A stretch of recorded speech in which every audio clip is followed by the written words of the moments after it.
نحمده ونصلي على رسوله الكريم اما بعد فاعوذ بالله من الشيطان الرجيم بسم الله الرحمن الرحيم رب اشرح لي صدري ويسر لي امري واحلل عقدة من لساني يفقهوا قولي۔ سورۃ البقرہ آیت نمبر 177 یعنی 177۔ اس آیت کو آیت بر کہا جاتا ہے کہ نیکی کیا ہے۔ پہلے ہم اس کی تلاوت سنیں گے، پھر اس کے بعد نیکی یہ نہیں کہ تم نے اپنے چہرے مشرق کی طرف کر لیے یا مغرب کی طرف، بلکہ نیکی یہ ہے کہ آدمی اللہ کو اور یوم آخر کو اور ملائکہ کو اور اللہ کی نازل کی ہوئی کتاب اور اس کے پیغمبروں کو دل سے مانے، اور اللہ کی محبت میں اپنا دل پسند مال رشتہ داروں اور یتیموں پر، مسکینوں اور مسافروں پر، مدد کے لیے ہاتھ پھیلانے والوں پر اور غلاموں کی رہائی پر خرچ کرے، نماز قائم کرے اور زکوٰۃ دے، اور نیک وہ لوگ ہیں کہ جب عہد کریں تو اسے وفا کریں، اور تنگی اور مصیبت کے وقت میں اور حق و باطل کی جنگ میں صبر کریں۔ یہ ہیں راست باز لوگ اور یہی لوگ متقی ہیں۔ لیس البر ان تولوا وجوہکم قبل المشرق والمغرب، نیکی صرف یہ نہیں کہ تم اپنے چہرے مشرق یا مغرب کی جانب کر لو، یعنی کسی ایک خاص چیز کو پکڑ لو اور بس اسی کے ہو جاؤ، یا اپنے آپ کو محدود کر لو، یا کسی ایک خاص سمت پر ہی چلتے چلے جاؤ۔ نیکی کمانے کے تو بہت سے طریقے ہیں، اس میدان میں تو بہت وسعت ہے، نیکی کے تو بہت سے کام ہیں، اور کچھ کام فرض کا درجہ رکھتے ہیں، انہیں نظر انداز کر کے، اگنور کر کے صرف چند مخصوص کاموں کو ہی نیکی سمجھنا اور وہی کرتے چلے جانا اور پھر اس پہ فخر کرنا، یہ درست نہیں۔ مومن نہ مشرقی ہوتا ہے نہ مغربی ہوتا ہے، وہ صرف مخصوص جہتوں میں ہی قید نہیں رہتا، وہ تو آفاقی ہوتا ہے۔ اسی لیے نیکی کا ایک وسیع اور جامع تصور دیا گیا کہ پھر نیکی ہے کیا؟ وَلَكِنَّ الْبِرَّ، لیکن نیکی تو اس شخص کی نیکی ہے من آمن باللہ، جو اللہ کو مان لیتا ہے، جو اللہ پر ایمان لاتا ہے، والیوم الآخر، اور آخرت کے دن کو مانتا ہے، اس دن کی پکڑ کا اس کو فکر ہے، اس دن کے حساب کتاب کا خوف ہے، والملائکہ، اور وہ فرشتوں کے وجود پر بھی یقین رکھتا ہے کہ اس کائنات کے اندر مختلف کاموں کی انجام دہی میں فرشتوں کا ایک اہم کردار ہے، جس میں خاص طور پر وحی الہی کا زمین پر آنا، والکتابی، اور وہ کتابوں کو مانتا ہے، یعنی اللہ کی طرف سے آئی ہوئی کتابوں کو، والنبیین، اور سارے انبیاء پر ایمان رکھتا ہے کہ انہیں اللہ نے اس زمین کے باشندوں کی ہدایت کے لیے چن لیا تھا اور ان کے پاس کتابیں بھیجی، ہدایات بھیجی، فرشتوں کے ذریعے انہیں اپنی پسند و ناپسند سے آگاہ کیا تاکہ وہ اللہ کے بندوں کو خوشخبری بھی دیں اور ڈرائیں بھی۔ اور یہ ایمان محض ایک سادہ سی بات نہیں، نیک وہ ہے جو ان باتوں کا صرف زبانی دعویٰ کرنے والا نہ ہو، بلکہ اس کا عمل اس ایمان کے دعوے کی تصدیق بھی ہو، اور تصدیق میں وہ خوب خوب صدقہ کرنے والا ہو۔ یاد رکھیے، تصدیق اور صدقہ کا روٹ ایک ہی ہے، صاد دال قاف، اور یہ صدق سے، اور صدق کس کو کہتے ہیں؟ سچائی کو، یعنی اپنے ایمانی دعوے کی سچائی کا ثبوت صدقے کی شکل میں، اور وہ کیا؟ وَآتَ الْمَالَ، اور وہ دے مال، علی حبہ، اس کی محبت میں، یعنی اللہ کی محبت میں اپنا مال خرچ کرنے والا ہو، دینے والا ہو۔ کس کو؟ سب سے پہلے اپنے قریبی لوگوں کو، ذوی القربا، رشتہ داروں کو، پہلا حق رشتہ داروں کا، اس کے بعد سوسائٹی کے، معاشرے کے کمزور طبقات کا، جو اپنے لیے خود کمانے کی صلاحیت نہ رکھتے ہوں، اپنی ضروریات خود پوری نہ کر سکتے ہوں، جیسے یتیم اور مسکین اور مسافر، جن کے مخصوص حالات انہیں کمائی کرنے سے روک دیں اور وہ ضرورت مند بھی ہوں۔ اور اس کے ساتھ ساتھ وہ سوال کرنے والوں کو بھی نظر انداز نہیں کرتا۔ کچھ لوگ ایسے ہوتے ہیں جن کی ضروریات کو آپ خود پہچان لیتے ہیں، انہیں مانگنے کی ضرورت نہیں پیش آتی، لیکن کچھ لوگ ایسے ہیں کہ جو اپنی ضروریات اور اپنی تکلیف کی شدت سے مجبور ہو جاتے ہیں اور اپنی عزت نفس تک قربان کر دیتے ہیں اور دوسرے کے سامنے ہاتھ پھیلا دیتے ہیں، تو وہ ان خالی ہاتھوں کو نہیں لوٹاتے بلکہ سوالیوں کی بھی مدد کرتے ہیں وفی الرقاب، اور گردنوں کے چھڑانے میں، یعنی اپنے جیسے بندوں کو جنہیں اللہ نے آزاد پیدا کیا اور وہ کسی وجہ سے غلام ہو گئے، ان کی آزادی چھن گئی، تو ان کی آزادی بحال کرنے میں، انہیں چھڑانے میں، ان کو اسیری سے، غلامی سے نجات دلانے میں اپنا مال خرچ کرتے ہیں۔ اور ہاں، وہ صرف خدمت خلق یا انسانیت کی خدمت میں ہی گرم جوشی کا مظاہرہ نہیں کرتے، بلکہ ان سارے کاموں میں بھاگ دوڑ کرنے کے ساتھ ساتھ وہ اللہ کے آگے جھکنے والے بھی ہوتے ہیں۔ وہ نمازوں کو فراموش نہیں کرتے، وہ اقام الصلاۃ، نماز قائم کرتے ہیں پورے آداب اور شرائط کو ملحوظ رکھتے ہوئے، وہ آتا الزکاۃ، اور زکوٰۃ بھی دیتے ہیں۔ وہ یہ نہیں کہتے کہ ہم نے تو اتنا صدقہ کر لیا سال بھر، ابھی بھی زکوٰۃ باقی۔ رشتہ داروں کو دینا، یتیموں مسکینوں پہ خرچ کرنا، یہ سلسلہ تو وقت کے ساتھ ساتھ سال بھر جاری رہے گا، لیکن ایک مخصوص وقت پر مخصوص طریقے اور قاعدے کے مطابق مخصوص پرسنٹیج کے ساتھ، جسے زکوٰۃ کہا گیا ہے، اس کی بھی صحیح طور پر ادائیگی کرنے والے، پورے حساب کے ساتھ اس کو نکالنے والے ہیں، پوری شرائط کے ساتھ زکوٰۃ کے مستحقین تک اس زکوٰۃ کو پہنچانے والے ہیں۔ اور ہاں، وہ صرف حقوق اللہ ہی ادا نہیں کرتے، اللہ سے کیے گئے عہد ہی کو صرف پورا نہیں کرتے، بلکہ اس کے ساتھ ساتھ وہ بندوں سے کیے ہوئے عہد کی وفاداری بھی کرتے ہیں۔ اس لیے والموفون بعہدہم، اپنے عہد پورے کرنے والے ہوتے ہیں، وعدے وفا کرنے والے ہوتے ہیں، کمٹمنٹس نبھانے والے ہوتے ہیں۔ کب؟ اذا عاہدوا، جب بھی عہد کریں، جس سے بھی کریں۔ والصابرین، اور پھر ان ساری صفات کے ساتھ ساتھ ایک خاص صفت کے مالک ہوتے ہیں جس کے بغیر یہ پچھلے کام بھی ممکن نہیں ہوتے، اور وہ ہے صبر۔ والصابرین فی البأساء والضراء، مصیبت اور تنگی اور دکھ اور تکلیف کے وقت، وحین البأس، اور جنگ کے وقت، آفتوں، مصیبتوں اور حادثات کے وقت صبر کرنے والے ہوتے ہیں۔ اولئک الذین صدقوا، یہ ہیں سچے لوگ، ایسے لوگ سچے ہوتے ہیں، ان کاموں کے کرنے والے ہی جھوٹ سے نکلتے ہیں۔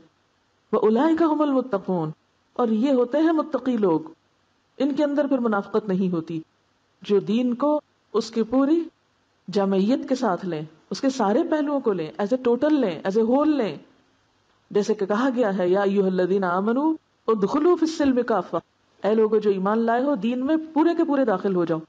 یہ نہیں کہ اپنی مرضی اور چوائس کا دین لے لیا، جو کام پسند ہے اس کو لے کے بس اسی کو کرتے رہے اور دوسری چیزوں کو اگنور کر دیا۔ نہیں، اپنی ساری ذمہ داریاں پوری کرنے والے ہوتے ہیں، خواہ وہ حقوق اللہ سے تعلق رکھتی ہوں یا حقوق العباد سے تعلق رکھتی ہوں، یا پھر وہ اپنے حق اور اپنی ذات سے تعلق رکھتی ہوں۔ ایسے ہی لوگ اللہ کے نزدیک تقوی والے اور سچے لوگ ہیں۔ تو ایک طرف ہمیں اپنی زندگی سے جھوٹ کو نکالنا ہے اور دوسری طرف اپنے اندر سچائی لانی ہے۔ سچائی محض زبان سے سچ بولنے کا نام نہیں، بلکہ جو دعوے ہم کریں، یعنی ایمان لانے کا جو دعویٰ کریں، اس کے عملی تقاضے بھی پورے کریں۔ کیونکہ منافقین کی مشکل یہی تھی کہ وہ زبان سے تو بہت کچھ کہتے تھے مگر عمل میں جھوٹے تھے، عمل میں کھوٹے تھے۔ تو سچے کون؟ جو زبان کے دعوے کے ساتھ ساتھ عمل کے معیار پر بھی پورے اتریں۔ اللہ تعالیٰ کی معرفت جب کسی بندے کے دل میں آتی ہے اور اس کا تعلق اپنے رب کے ساتھ جڑ جاتا ہے، وہ اس کو پا لیتا ہے، اسے اس کا قرب مل جاتا ہے، اس کے ساتھ وہ کنیکٹ ہو جاتا ہے، تو یہ کوئی معمولی واقعہ نہیں۔ اس کے بعد اس کی زندگی میں ایک مکمل تبدیلی آ جاتی ہے۔ اللہ تعالیٰ کا تعارف کیا ہے قرآن پاک میں؟ اللہ نور السماوات والارض، اللہ نور ہے آسمان و زمین کا۔ جب اللہ تعالیٰ کا ایک تصور ہمارے ذہن میں آتا ہے تو ہم نور کو تخیل کرتے ہیں۔ تو اس کو آپ اس طرح سمجھ سکتے ہیں کہ جیسے ایک بلب جب وہ پاور ہاؤس سے جڑتا ہے، کنیکٹ ہوتا ہے، تو کنیکشن ہونے سے ایک بے جان سا بلب چمک اٹھتا ہے اور اس کی روشنی سے سارا ماحول منور ہو جاتا ہے۔ جیسے یہ مائک سسٹم سے جڑا ہوا ہے، اگر سسٹم کی بجلی چلی جائے تو یہ کام نہیں کرے گا۔ اسی طرح جب بندے اور اللہ کا تعلق نہیں ہوتا، ایمان کے ساتھ وہ کنیکٹ نہیں کرتا اپنے آپ کو اللہ تعالیٰ کے ساتھ، تو وہ ایک مردہ چیز ہے، جس کے بارے میں قرآن میں آتا ہے أَوَمَنْ كَانَ مَيْتًا فَأَحْيَيْنَاهُ وَجَعَلْنَا لَهُ نُورًا يَمْشِي بِهِ فِي النَّاسِ کیا بھلا وہ شخص جو مردہ تھا، کوئی اس کا تعلق رابطہ جڑا ہوا ہی نہیں تھا اللہ کے ساتھ، فَأَحْيَيْنَاهُ، ہم نے اس کو زندگی بخشی. یہ حیات، یہ زندگی کیا ہے؟ ایمان کی زندگی ہے، اللہ کی پہچان ہے. اس سے اسے کیا ملا؟ جعلنا لہ نوراً، ہم نے اس کو نور بنا دیا، ہم نے اس کو نور عطا کیا. اس کا دل روشن ہو گیا، اس کا دماغ روشن ہو گیا، وہ چمک اٹھا، اور اس کی چمک سے سارا ماحول منور ہو گیا. یمشی بہ فی الناس، وہ جہاں جاتا ہے نور بکھیرتا ہے. اب وہ نور یہاں آیا، اور یہاں سے پھر وہ آگے ٹرانسفر ہو رہا ہے. تو ایمان کا ہونا یعنی اللہ سے تعلق کا ہونا اور نہ ہونا کوئی عام قسم کا واقعہ نہیں. ایک غیر روشن چیز کا ایسی چیز سے جڑنا جو دوسری چیزوں کو روشن کرنے کی غیر معمولی طاقت رکھتی ہو، تو اس کا فوری نتیجہ کیا ہوتا ہے؟ یعنی آپ نے کنیکٹ کیا ایک بے نور چیز کو نور والی چیز کے ساتھ، تو کیا ہوا؟ وہ بے نور چیز روشن ہو گئی. آپ کے دل پہ اندھیرے تھے، آپ بھٹک رہے تھے. وَوَجَدَكَ ضَالًّا فَهَدَىٰ. اللہ کے رسول صلی اللہ علیہ وسلم نے 40 سال کی زندگی وحی الہی کے بغیر گزاری. آپ مکہ کے چنے ہوئے انسانوں میں سے تھے اپنی پیدائش سے لے کے 40 سال تک. لیکن جو ہی آپ کا کنیکشن اپنے رب سے جڑا، آپ کو نبوت ملی، تو وہ جو محمد بن عبداللہ تھے، جب وہ محمد الرسول اللہ بنے تو کیا تبدیلی آئی؟ وہ سراج و منیرہ بن گئے جن سے ساری دنیا روشن ہو گئی. ان کے آس پاس والے بھی چمک اٹھے ستاروں کی طرح، صحابہ کرام جو دوسروں کے لیے رہنمائی کا ذریعہ بن گئے. تو کنیکشن ہونے کی وجہ سے ایک بلب میں روشنی کے فوارے ابل پڑتے ہیں، اور اس کے بغیر اندھیرا ہوتا ہے. اسی طرح جب ایک بندہ مومن کا قلبی تعلق، اللہ کے ساتھ محبت کا تعلق، پہچان کا تعلق، ایمان کا تعلق جڑتا ہے، تو کیا ہوتا ہے؟ انسان کے اندر سے روشنی کے فوارے چھوٹنے لگتے ہیں. وہ پھر کوئی عام انسان نہیں رہتا، اس کو اب پتہ چلنے لگتا ہے صحیح کیا اور غلط کیا ہے. اس کے اندر ایک میزان پیدا ہو جاتا ہے، اچھائی اور برائی کا ایک فرق اس کو پتہ چلنے لگتا ہے. لہذا اب وہ ایک مختلف انسان بن جاتا ہے.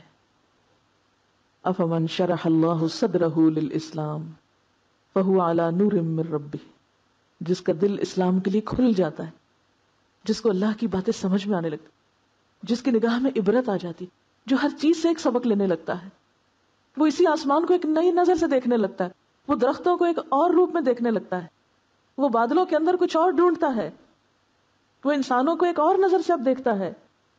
اس کی پوری نظر تبدیل ہو جاتی ہے، اس کا زاویہ نگاہ تبدیل ہو جاتا ہے، اس کے چلنے پھرنے کا انداز، اس کا بولنا، اس کا لینا، اس کا دینا، اس کی خوشی، اس کا غم، اس کی فکر، ہر چیز کا معیار بدل جاتا ہے، ہر چیز کا پیمانہ تبدیل ہو جاتا ہے.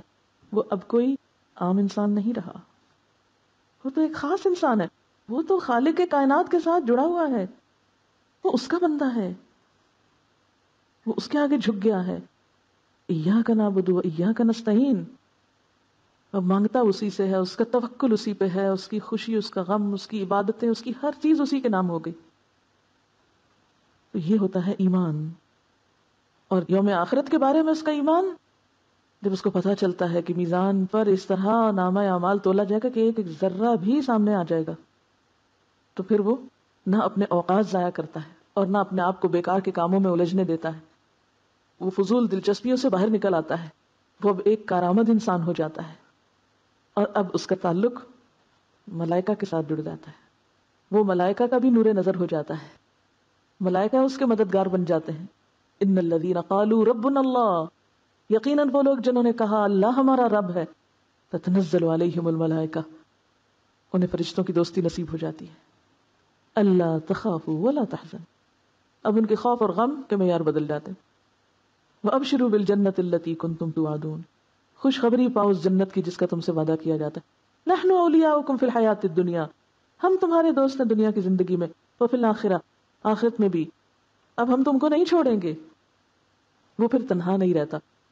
اگر سارے انسان بھی اس کا ساتھ چھوڑ جائیں تو وہ غمگین نہیں ہوتا، وہ پھر بھی اطمینان اور خوشی میں ہوتا ہے، کیونکہ اس کو پتا ہوتا ہے میں تنہا نہیں ہوں، اللہ کے فرشتے میرے ساتھ ہیں. وہ مرتے وقت بھی اس کے لیے خوشخبری لے کر آتے ہیں. روح و ریحان و جنت النعیم، آ کے اس کو سلام کرتے ہیں. وہ قبر میں بھی اس کے ساتھ ہوتے ہیں.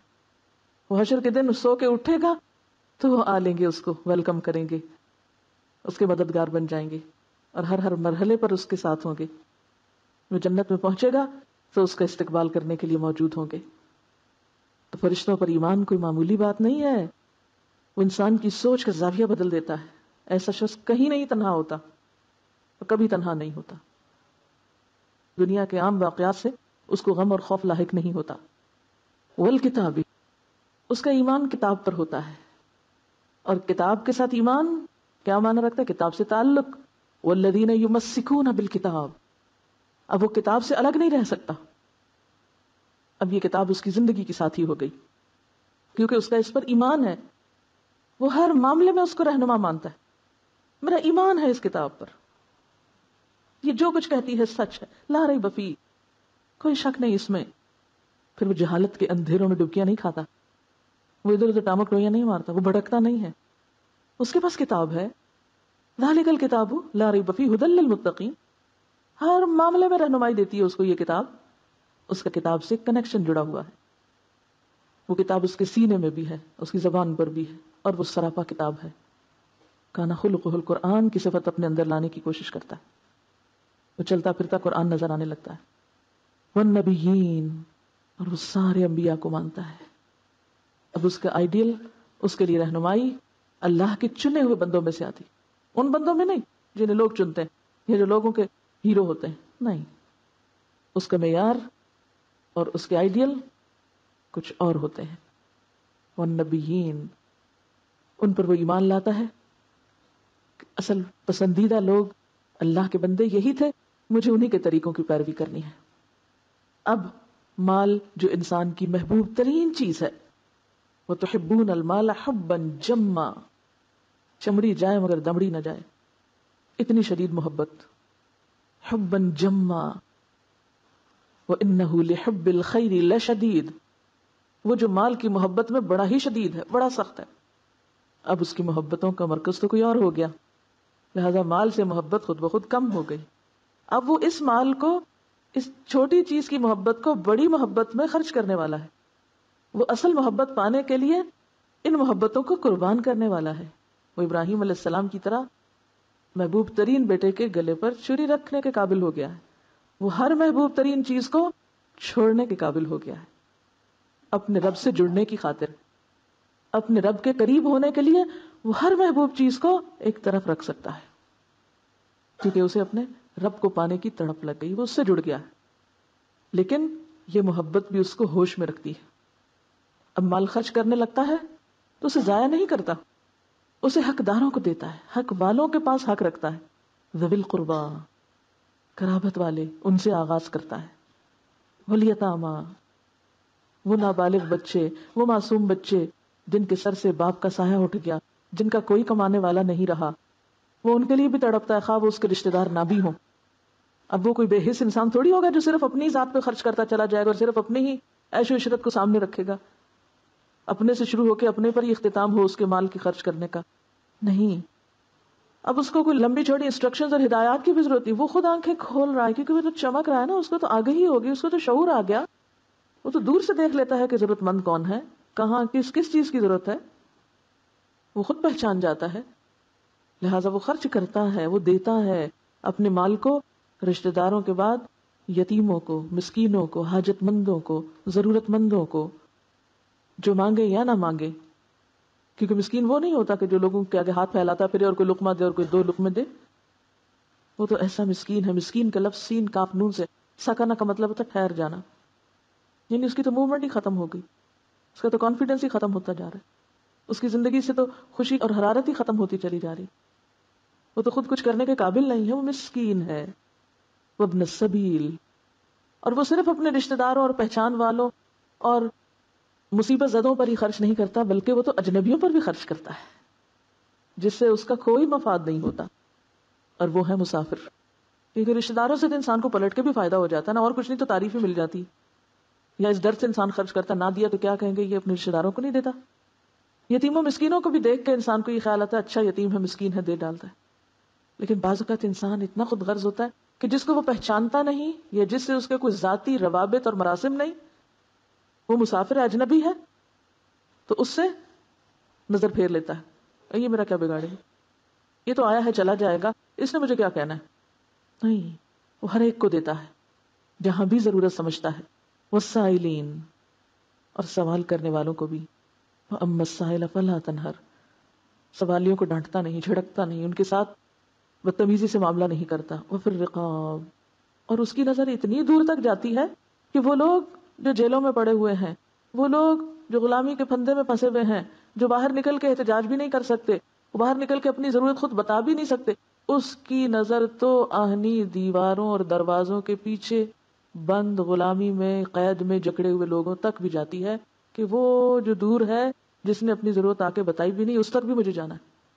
یہ اس کے شعور کی آگہی اور بلندی کی علامت ہے، اور اس کے ساتھ ساتھ وہ اللہ سے ڈرتا رہتا ہے، وہ سجدوں میں گرتا ہے، وہ اپنے رب کا خوف کھاتا ہے، وہ اپنے رب کی یاد سے کبھی غافل نہیں ہوتا، کیونکہ یہ اوپر والے سارے کام وہ رب کی محبت ہی میں کر رہا ہوتا ہے، وہ رب کی خاطر کر رہا ہوتا ہے، کسی انسان پہ احسان جتانے کے لیے نہیں۔ وَأَقَامَ الصَّلَاةَ وَآتَى الزَّكَاةَ، اور اپنے فرائض سے کبھی غافل نہیں ہوتا کہ یہ تو فریضہ ہے، یہ تو مجھے کرنا ہی ہے۔ اور پھر وَالْمُوفُونَ بِعَهْدِهِمْ، عہد کا وفا کرنے والا، وعدے پورے کرنے والا، اذا عاہدوا، جب بھی وعدہ کر، یعنی ہمیشہ وعدہ کے پورا کرنے والا، یہ نہیں کہ 10 پورے کیے اور 10 چھوڑ دیے۔ اور پھر والصابرین فی البأساء والضراء، بأساء و ضراء میں صبر، بأساء کا لفظ بؤس سے نکلا ہے، سخت حاجت مند ہونے کو کہتے ہیں، جنگ اور بھوک کے لیے بھی یہ لفظ استعمال ہوتا ہے، ڈیزاسٹرز کے لیے، مالی مشکلات میں مبتلا شخص کے لیے بھی آتا ہے، اور بیسیکلی ایسی تکلیف جس میں خوف شامل ہو، جس سے مختلف حادثے ہوتے رہتے ہیں، کہیں زلزلہ آ گیا، کہیں طوفان آ گیا، کہیں کوئی اور مصیبت آ گئی، تو وہ لوگ صرف مصیبت میں ہی مبتلا نہیں ہوتے بلکہ اس کے ساتھ ساتھ خوف کا شکار بھی ہوتے ہیں۔ اسی لیے بأسا کے بعد آپ دیکھیں حین البأس، بأس جنگ کو کہتے ہیں، بأس بؤس بأسا ایک ہی روٹ اور ایک ہی اصل سے، یعنی ایسی محتاجی اور ضرورت جس کے پیچھے خوف بھی ہو۔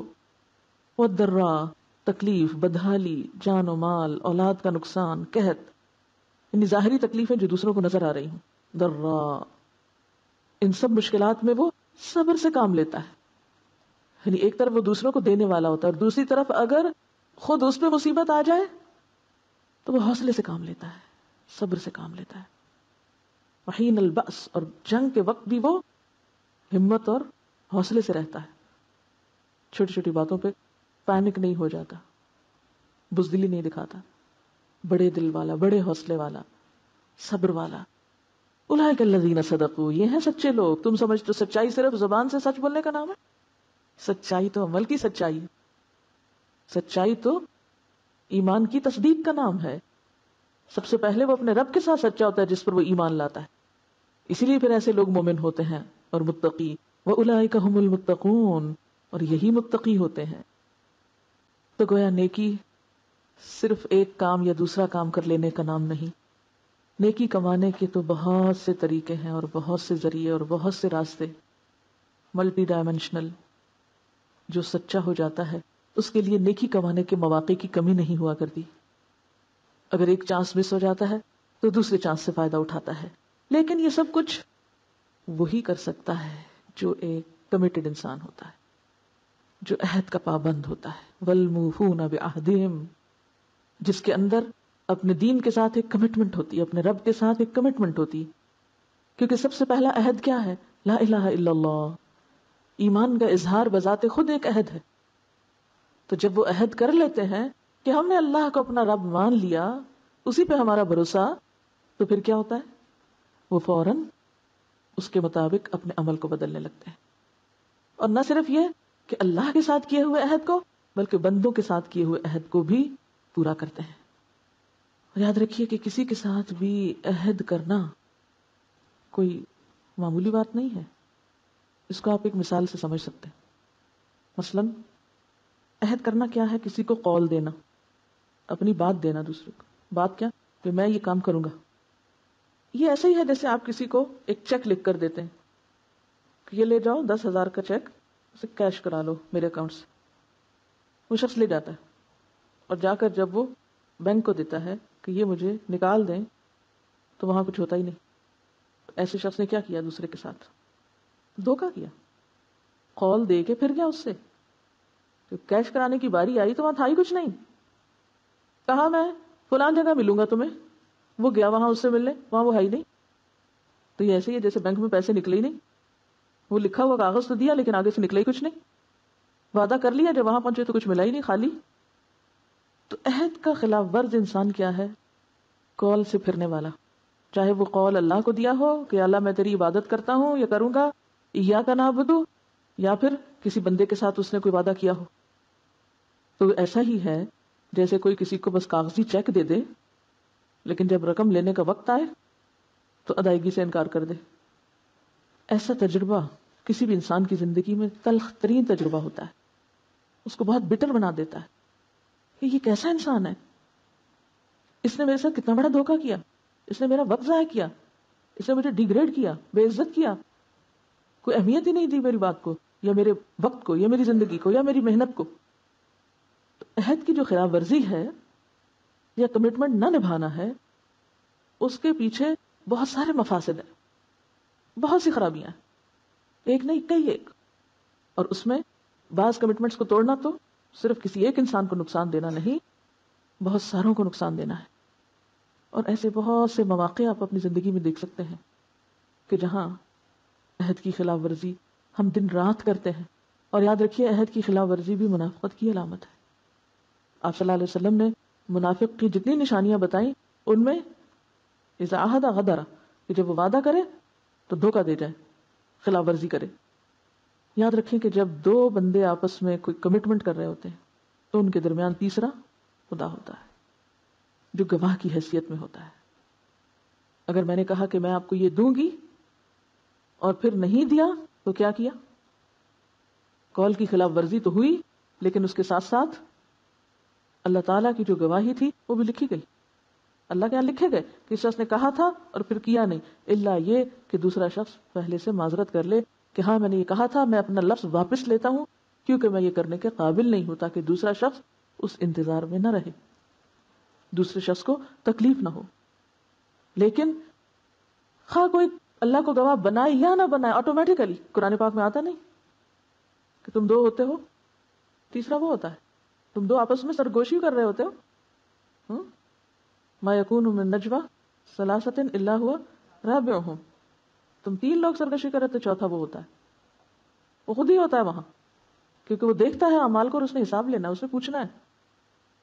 تو دوسرا شخص پھر اپنے قول کو پورا کیوں کرے؟ کیونکہ اس کو ڈر ہے اگر میں نے یہ پورا نہ کیا تو میرا رب مجھے پکڑے گا, کیونکہ وہ دیکھ رہا تھا جب میں اپنا وعدہ دے رہا تھا, اپنا قول دے رہا تھا. کیونکہ وعدے کی خلاف ورزی اور پھر جس معاشرے کے اندر یہ خلاف ورزی ہو اس معاشرے کی بنیادیں ہل جاتی, وہاں کوئی تعمیر اور ترقی کا کام نہیں ہو سکتا. پھر میں آپ کو کائنات یا فطرت سے مثال دوں گی. مثلا اگر آپ کے صحن میں لگا ہوا پودا خود ہی چل کے کہیں چلا جائے, اپنی جگہ نہ رہے, تو کیا کریں گے آپ؟ اگر آگ جلنے سے انکار کر دے, آگ کی کیا کمٹمنٹ ہے کہ وہ جلے گی, کیا کریں گے آپ؟ آپ دیکھیں کہ کائنات کی ہر چیز اپنا وعدہ پورا کر رہی. سورج کیا کرتا ہے؟ وعدہ پورا کرتا ہے یا نہیں؟ اور اگر آپ سویرے اٹھے پتہ چلے جی آج تو سورج سے آپ تشریف ہی نہیں لائے, چھٹی کر لی انہوں نے, کون سا کام سیدھا ہوگا؟ سورج نے ایک دن خلاف ورزی نہیں کی اپنے عہد کی, منٹس تو کیا لمحوں کی بھی. اسی طرح سارے ستارے, سیارے, چاند, ہر چیز, بارش, بادل. اسی وجہ سے انسان پریڈکشنز کر سکتا ہے, پیش گوئی کر سکتا ہے. کہ موسم کی پیش گوئی کس وجہ سے ممکن ہوتی ہے؟ یہ اس لیے نہیں ہوتی کہ وہ غیب کا علم جانتے ہیں. وہ سیٹلائٹس کے ذریعے دیکھ لیتے ہیں کہ فلاں جگہ سے ہوا چلی ہے, اس کا رخ یہ ہوگا, اتنے گھنٹے کی رفتار سے چل رہی, اتنے گھنٹے میں یہاں پہنچ جائے گی اور اتنے گھنٹے میں یہاں برس سکتی. تو اس وجہ سے پریڈکشن کرتے ہیں. انسان اس دنیا میں بہت سے کام کرنے کے قابل ہی جب ہوا ہے جب فطرت کی ہر چیز نے اپنا وعدہ نبھایا ہے. اور اگر یہ وعدہ نہ نبھاتے تو انسان کچھ نہ کر سکتا. مثلا اگر آپ ایک عمارت بنا رہے ہیں, آپ اینٹیں لا کے رکھیں, سویرے آپ جائیں تو پتہ چلے جی اینٹیں چل کے کہیں اور چلی گئی, وہ ٹکی نہیں وہاں. آپ بنیاد بنائیں, سویرے وہ بنیاد وہاں سے ہلی پڑی ہو. آپ پانی ڈالیں اور پانی اڑ جائے بغیر بتائے, کیا ہوگا؟ کیا کام ہو سکے گا؟ آپ آگ لگائیں, وہ ٹھنڈی ہوا دینے لگے, کیسے پکائیں گے اپنا کھانا؟ پوری کائنات کے اندر ایک کمٹمنٹ ہے, ایک عہد کی پابندی ہے. تو جس سماج کے اندر، جس معاشرے کے اندر، جس سوسائٹی کے اندر، جن لوگوں کے اندر، جس ادارے کے اندر، جس تنظیم کے اندر لوگ اپنی کمٹمنٹ نبھائیں، پھر آپ دیکھ سکتے ہیں کہ وہ کہاں کہاں پہنچے گا. اور جس ادارے میں لوگ آج کہیں ہمارے یہاں کام کرنے، اگلے دن کہ ہم جا رہے ہیں، آپ اپنا کام جس سے مرضی کرا لیں. آج ہمیں دین کے کام کا بہت شوق ہو گیا، بڑے جذبے میں ہم نکل آئے، کل ٹھنڈا پڑ گیا، واپس پلٹ گئے. اسی لیے تو کوئی کام ہوتا نہیں. ترقی یافتہ قوموں میں صرف افراد خود نہیں، افراد کے بعد آنے والی جنریشنز بھی اس کمٹمنٹ کو نبھاتی ہیں جو پچھلی جنریشن ان کی کر چکی ہوتی. اور وہ ایک تسلسل ہوتا ہے وعدوں کے نبھانے کا، جب جا کر وہ کام ہوتا ہے. ہم کہیں بندھنا ہی نہیں چاہتے. حالانکہ مسلم کون ہوتا ہے؟ عربی زبان میں ڈکشنری میں لفظی معنی مسلم کا یہ ہوتا ہے کہ وہ اونٹ جس کی نکیل میں مالک نے رسی ڈالی ہوئی ہو اور وہ اسے جدھر چاہے لے جائے. تو مسلم تو آلریڈی بندھا ہوا ہے. مسلم ہے ہی وہ جس کے ناک میں نکیل ہے. وہ اپنی مرضی سے نہیں جیتا، جو دل چاہے کرے اور جو دل نہ چاہے اسے چھوڑ دے. جو کہتا ہے پھر وہ کر کے دکھاتا ہے. اسی لیے منافقت کھوکھلے پن کو جنم دیتی. اور وعدے کا سچا ہونا، صحابہ کرام کی اگر آپ صفت اور خوبی قرآن پاک میں دیکھیں تو وہ کیا ہے؟ رجال صدقوا ما عہد اللہ علیہ. وہ ایسے لوگ ہیں جنہوں نے اللہ سے کیے ہوئے وعدے کو سچا کر دکھایا. انہوں نے کہا ہم ایمان لائے اور واقعی لائے، چاہے پھر انہیں اپنی جان سے ہی کھیلنا کیوں نہ پڑا. اور جہاں وعدے کی پابندی ہوتی ہے وہاں پر پھر لین دین کے جھگڑے نہیں ہوتے. ایک اعتماد کی فضا ہوتی ہے خاندان کے اندر یا معاشرے کے اندر، اور ہر آدمی سکون میں ہوتا ہے کیونکہ اسے پتا ہوتا ہے کام ہو جانا. آپ دیکھیے کہ جب آپ کسی کو کوئی کام دیتے ہیں اور ساتھ ہی آپ کو پتا نہیں کرے گا یا نہیں کرے گا، تو آپ کے دل کا عالم کیا ہوتا ہے؟ کیا ہوتا ہے؟ آپ چین سے سو نہیں سکتے. اس معاشرے کے اندر، اس گھر کے اندر، ان لوگوں کے اندر ایک سکون اور اطمینان اور اعتماد کی فضا ہوتی ہے جہاں لوگ عہد کے پابند ہوں، بھروسے کے لائق ہوں، اور پھر اس کے ذریعے اعلیٰ ترین اخلاق کے مالک ہوں. یعنی اخلاق کی جو خوبیاں ہیں، ہم عام طور پر چاپلوسی اور خوشامد کو اخلاق کا نام دیتے ہیں، جبکہ اخلاق کیا ہے؟ سب سے پہلے جھوٹ سے بچنا، دھوکہ نہ دینا، عہد کی پابندی کرنا. اور اسی کا نام دین ہے، کیونکہ لا دین لمن لا عہد لہ. جس کے اندر عہد کی پاسداری نہیں، اس کا کوئی دین ہی نہیں. وہ شخص دیندار کہلانے کے لائق ہی نہیں. لیکن بات یہ نا کہ ایمانی قوت نہیں ہوتی تو جرت نہیں ہوتی، جرت نہیں ہوتی تو جھوٹے وعدے کر لیتے ہیں لوگوں سے اور ان کو لارا لگائے رکھتے ہیں، پھر ان کو پریشان کرتے ہیں. جس کے اندر ایمان ہو، جرت ہو، وہ دوسرے سے کہہ سکتا ہے وہ یہ میرے بس کی بات نہیں، یہ میں کر نہیں سکوں گا، میں وعدہ نہیں کر سکتا. وہ سمپل الفاظ دہرا سکتا ہے. اور اگر اس کا پکا ارادہ ہو اور پھر کسی آفت، کسی مصیبت، کسی تکلیف کی وجہ سے وہ نہ کر سکے تو اللہ تعالیٰ اس کے ازالے کا بھی سبب پیدا کر دیتا ہے. بعض اوقات ہم دوسرے انسانوں کے ساتھ کیے ہوئے وعدے کو تو پھر بھی پورا کر لیتے ہیں، جسے کہتے ہیں نا شرموں کو شرمی کہ وہ کیا کہے گا.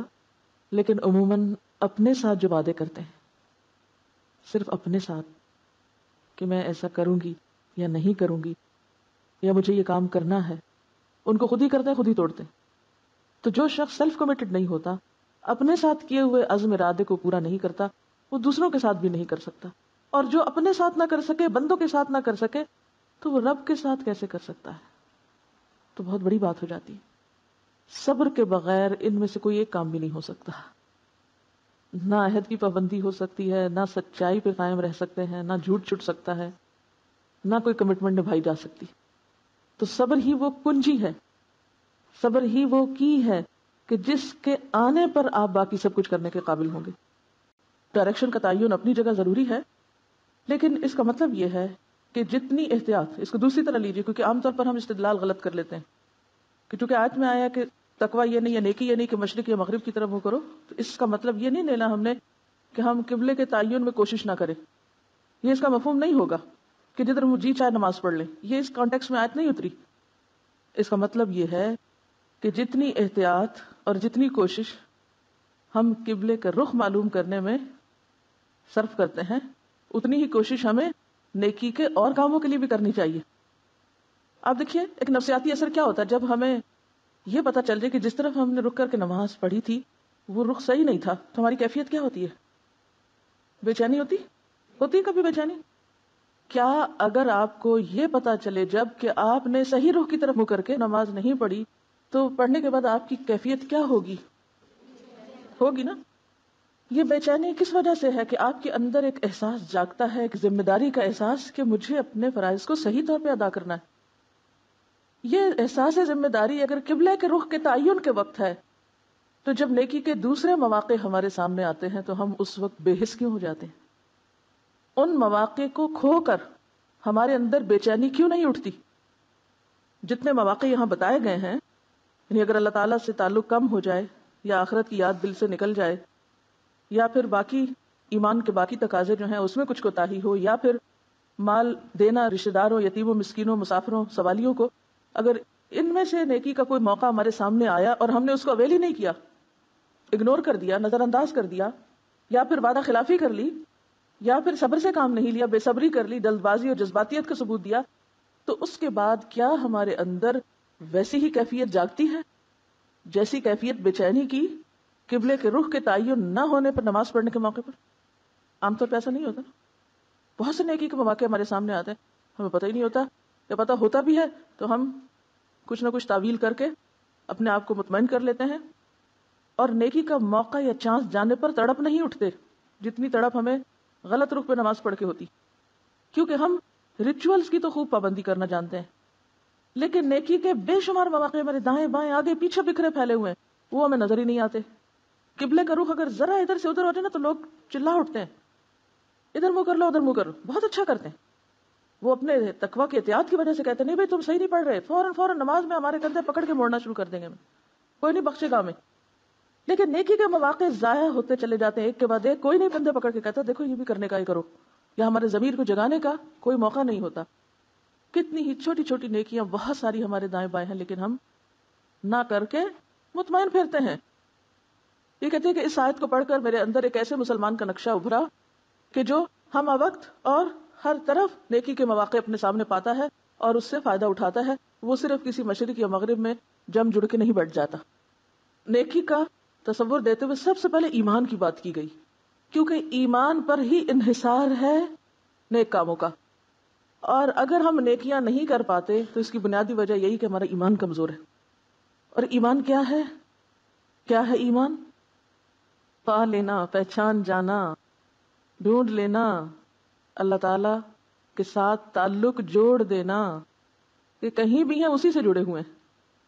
جب تک یہ جڑنے کا تعلق نہیں ہے اللہ کے ساتھ، جب تک کنیکشن بحال نہیں ہے تو آپ اندھیرے میں. آپ اندھیرے میں ہیں تو یہ ساری روشنی آپ سے نکل ہی نہیں سکتی نیکی کی، بے روح ہے پھر وہ. اگر ہمارا اللہ تعالیٰ کے ساتھ تعلق جڑا ہوا نہیں ہے اور اس کے بغیر ہم یہ ساری نیکیاں کرتے پھر رہے ہیں، اور آپ نے دیکھا ہوگا کفار منافقین سب یہ سارے کام کرتے ہیں، کچھ نہ کچھ ان سارے کاموں کے لیے سرگرم عمل ہوتے ہیں، تو پھر ہماری نہ تو نیت درست ہو سکتی اور نہ ہی ہمارے ان کاموں میں وہ روح ہو سکتی ہے، نہ استقامت آ سکتی اور نہ ہی اس کی وہ جزا ہو سکتی. یعنی آپ کے اخلاص میں بھی کمی ہو گئی اور آپ کی جزا میں بھی کمی ہو گئی. جس درجے کا تعلق ہوگا اس درجے کی پھر چھوٹی چھوٹی نیکی بھی آپ کو بہت زیادہ فائدہ پہنچا جائے گی. سبحانک اللہم و بحمدک، نشہد ان لا الہ الا انت، نستغفرک و نتوب الیک. السلام علیکم و رحمۃ اللہ وبرکاتہ.